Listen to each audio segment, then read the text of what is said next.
Swastiastu. Assalamualaikum, salam sejahtera, namo buddhaya, salam harmoni. Perkenalkan, nama saya Dikari Oki Swandari dengan NIM 21130111007, nomor urut 27. Di video ini, saya akan menceritakan tentang pengalaman belajar dan materi yang pernah saya dapatkan pada mata kuliah Bahasa Indonesia. Dalam mata kuliah Bahasa Indonesia ini cukup menyenangkan karena dari pengampunya sangat ramah dan tidak membuat mental tertekan. Dari teman-teman di nomor 7 ini juga sangat ramah dan sangat bisa diajak berkoordinasi.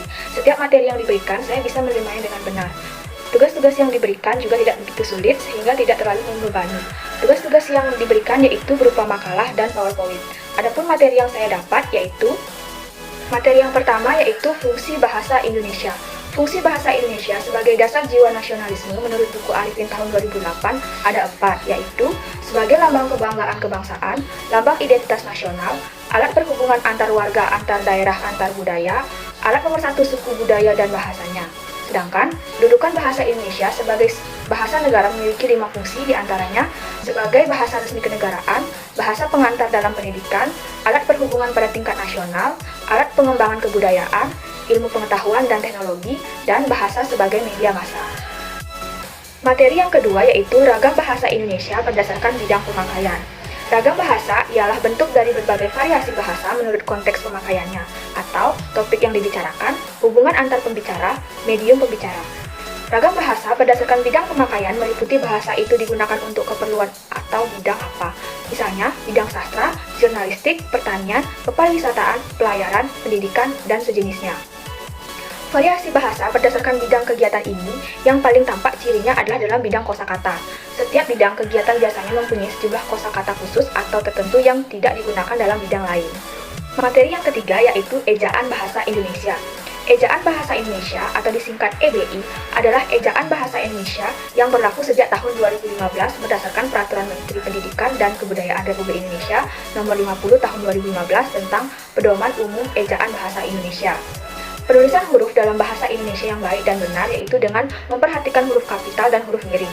Hal yang perlu diperhatikan dalam penulisan kata adalah kata turunannya dan konsensus penggunaan kata. Penulisan tanda baca dalam bahasa Indonesia yang baik dan benar adalah memperhatikan tanda titik, tanda koma, tanda titik koma, tanda titik dua, tanda hubung, tanda pisah, tanda tanya, tanda seru, tanda elips, tanda petik tunggal, tanda kurung siku, tanda garis miring, dan tanda penyingkat atau apostrof. Materi yang keempat yaitu kutipan, daftar pustaka, dan catatan kaki. Nah, kutipan ialah pengambil alihan satu kalimat atau lebih dari karya tulis lain untuk tujuan ilustrasi atau memperkokoh argumen dalam tulisan sendiri. Perlu diperhatikan dalam penulisan kutipan langsung dan tidak langsung dan bagaimana penulisannya. Daftar pustaka adalah daftar yang berisi tentang buku-buku atau sumber lainnya yang digunakan dalam suatu penelitian ilmiah. Daftar pustaka ditulis berdasarkan urutan abjad nama belakang sang penulis. Daftar pustaka yang memiliki penulis yang sama diurutkan berdasarkan tanggal publikasi yang paling awal. Yang terakhir yaitu ada footnote atau catatan kaki. Adalah daftar keterangan khusus yang merupakan catatan pada bagian bawah halaman yang bertujuan untuk menyatakan atau menjelaskan sumber suatu kutipan, pendapat, pernyataan atau ikhtisar. Dalam penulisan catatan kaki, aturan yang digunakan harus sesuai agar pemaknaannya tersampaikan. Materi terakhir yang saya dapatkan yaitu mengenal proposal dengan benar atau mengenai proposal.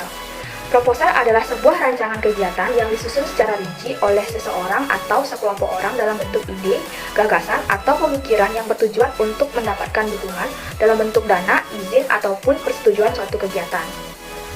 Semua proposal memiliki satu tujuan sama, yaitu untuk menyampaikan suatu rencana kegiatan secara rinci, sehingga kegiatan tersebut dapat diterima, mendapatkan dukungan dan izin pelaksanaan atau mendapatkan dukungan dana. Fungsi dari proposal salah satunya adalah dapat digunakan untuk pengajuan kerjasama bisnis kepada perusahaan pasaran. Apabila ditinjau dari tujuan dan isinya, jenis-jenis proposal dapat dibedakan menjadi proposal bisnis, proposal kegiatan, proposal proyek, dan proposal penelitian. Baik, jadi sekian yang dapat saya sampaikan mengenai materi dan pengalaman saya pada mata kuliah Bahasa Indonesia. Akhir kata, saya ucapkan terima kasih. Om Santi Santi Santi Om. Wassalamualaikum. Salam sejahtera, namo buddhaya, salam harmoni.